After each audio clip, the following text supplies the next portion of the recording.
them out. So it looks like we've got, we're in the middle of Game 3.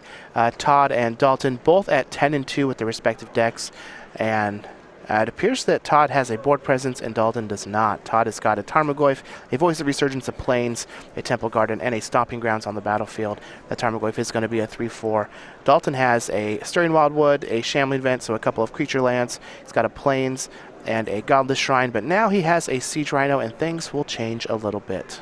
Yeah, things will change a little bit, but not a lot. That Siege Rhino isn't really going to trump the Tarmogoyf. Likely these two players will get into a board stall, but the thing that's a little tricky is Todd Stevens actually has more big creatures than Dalton does. So in a long game where each half of the board is just developing creatures and lining them up, Todd actually starts to come out ahead in that regard. A lot of the times these black-green mid-range decks, they'll rely on a card like Dark Confidant to get a lot of card advantage and pull them ahead, or Liliana to start whittling away at your opponent's board. And Dalton, he has 3 Liliana, but he has no Dark Confidants. So he may find himself in a situation where he does a lot of trading, but he may actually come out behind. So it looks like Todd is just going to play a land and pass on 4 mana here, which is going to signify something like Collected Company to me. And Dalton is just going to go ahead and play a Liliana and minus it, targeting Todd. So I imagine that we might see a Voice of Resurgence bite the dust here, make an elemental token, and then potentially become a 4-4 with this Collected Company that Todd Stevens is representing in his hand. Yeah, and what's dicey about this is the back half of Voice is almost better than the front half. Yeah, if you're not a deck with remands and a bunch of instant speed things, that's absolutely true. Yeah, and I mean, now Todd Stevens is going to be able to fire off a Collected Company. If he gets 2 creatures off of it, his Voice of Resurgence token will be a 4-4. If he can play another creature, his Voice of Resurgence will be a 5-5. And now the Siege Rhino won't be able to block it, and Todd might be able to, snipe that Liliana. But it's also possible that he could take care of the Liliana with something like a Lightning Bolt, which will be very valuable for that Tarmogoyf, as it'll put a Planeswalker in the graveyard, which is not something that's normally going to be in there, and make it easy for that Tarmogoyf to become a 5-6 and be bigger than that Siege Rhino. Yeah, for sure. One thing that's interesting about this, just to kind of talk a little bit more about the various brands of green-black decks, the Abzan deck typically is a little bit better in green-black mirrors because a deck like Jund really wants to focus on card advantage, and the Abzan deck can force the game to be about life totals. But in this sort of situation, the fact that the Abzan deck, it doesn't have Dark Confidant, doesn't have a card like Olivia Valdarin that can really dominate the board, can make these Naya Company decks a lot hard to fight. So it looks like Todd was able to find a Tarmogoyf and a Wild Nacatl off of that Collected Company. He does have a lot of power on the battlefield at this point, but it looks like he has just a bunch of lands in his hand. So it's going to be interesting to see how he decides to try and push through some damage against Dalton and his Siege Rhino holding down the fort. Yeah. Now Dalton does have 2 mana potentially available, which could be something like a Path to Exile or an Abrupt Decay, which can take out an attacker and shrink that Voice of Resurgence token. So Todd does have to be pretty careful in this combat step with what he decides to do. Yeah, underneath that Plains, do you know if that's a Temple Garden or a Stirring Wildwood? It looks like it's a Temple Garden. Okay. So unfortunately, we don't have a Stirring Wildwood on Todd Stevens' side. We do have one on Dalton's side, which might come into play later on in this game. Yeah. So Todd looks like he's just going to attack with all of his creatures. So it'll be interesting to see where he plans on sending any of them. One thing that's interesting is for the time being, he kind of can ignore the Liliana simply because he just has a bunch of lands in his hand. Right, exactly. So the plus on Liliana might hurt Dalton more than it hurts Todd. And for this attack step, Todd can push a lot of damage and potentially force Dalton into a bad scenario. So it looks like it's just Todd Stevens is going to smork it up and go all to Dalton's face. Dalton did put his Siege Rhino in front of one of those 3-4 Tarmogoyfs. He's going to go ahead and take what looks to be 10 damage on that attack, having his life total. But I can understand why Todd would do that. He just has all lands in his hand, just needs to try and get something going before Dalton can mount a board presence here and try and make the game stall out. Now that Liliana discard is very interesting. It's going to make that Tarmogoyf a 4-5.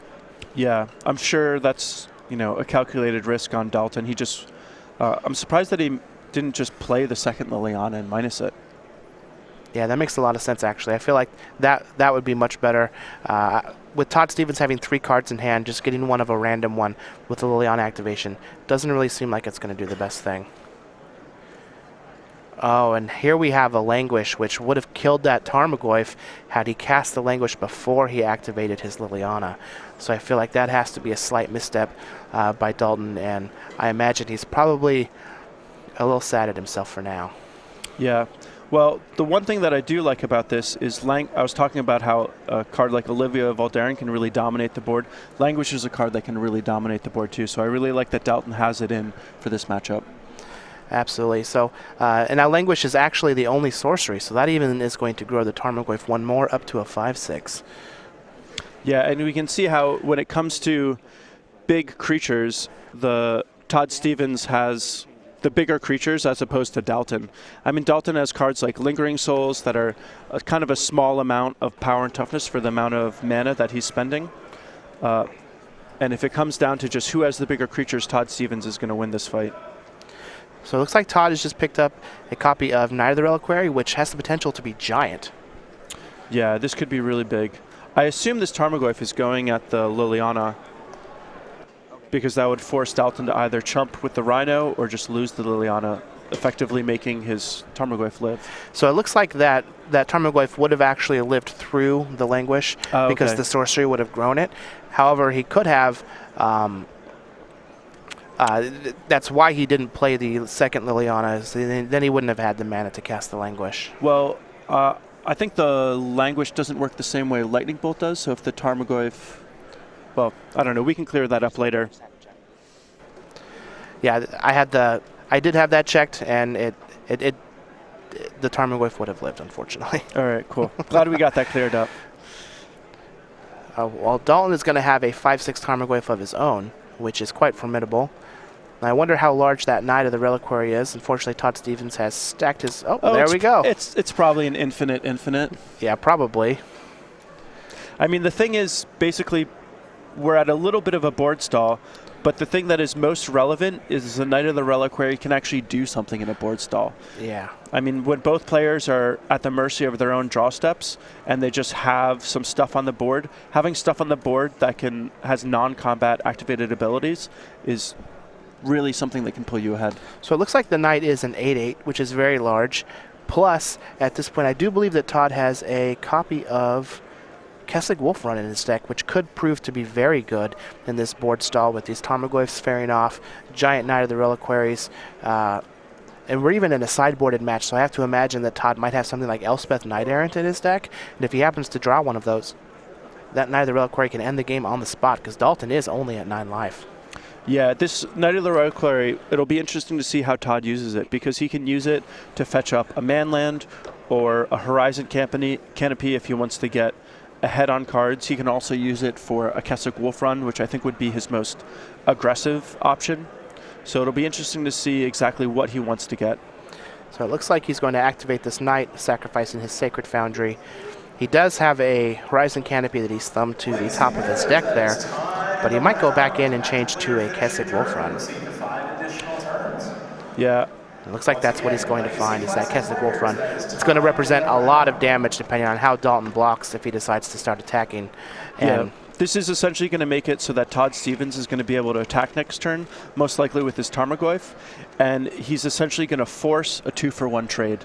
It's going to be his Tarmogoyf with a Kessig Wolfrun pump trading with 2 of Dalton's creatures. Maybe the Stirring Wildwood and the Siege Rhino, I assume, would be the most likely guess. Ooh, and that's a Ghost Quarter that Todd just found, which is real good at this point, being able to combat those creature lands that Dalton has.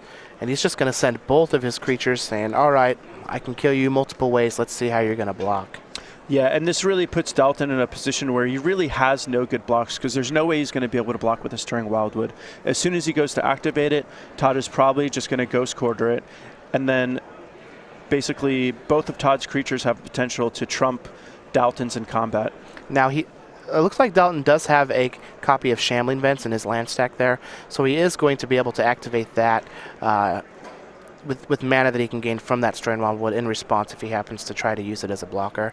That is going to gain him some life in this combat, but the larger toughness from that Stirring Wildwood is something that I think that Todd might be a little more Oh, and so this looks real bad considering that he can pump the Tarmogoyf and then use the Ghost Quarter on the Strain Wildwood, making all of the trample damage go through. If Dalton has no cards in hand, I have to imagine Todd's going to see this at some point and just win the game.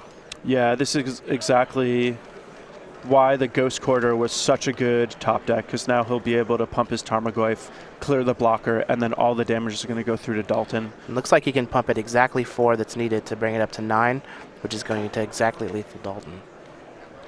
Very, very well done by Todd Stevens, and also really showing how, this Abzan deck, the Abzan deck is such a good deck, and historically it's been one of the top contenders, but it's starting to fall out of favor with these other decks that just have such streamlined, proactive strategies. It's really hard for them to hang. You have to feel like in this type of matchup, had he had something like Dark Confidant to continually fuel him cards so that he can draw into more removal against the Snide Company deck, then it might have gone a little bit better.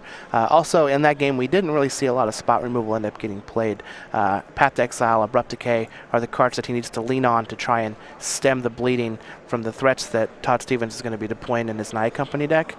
But then again, Collected Company is a very easy way to either catch him back up or just throw him way far ahead.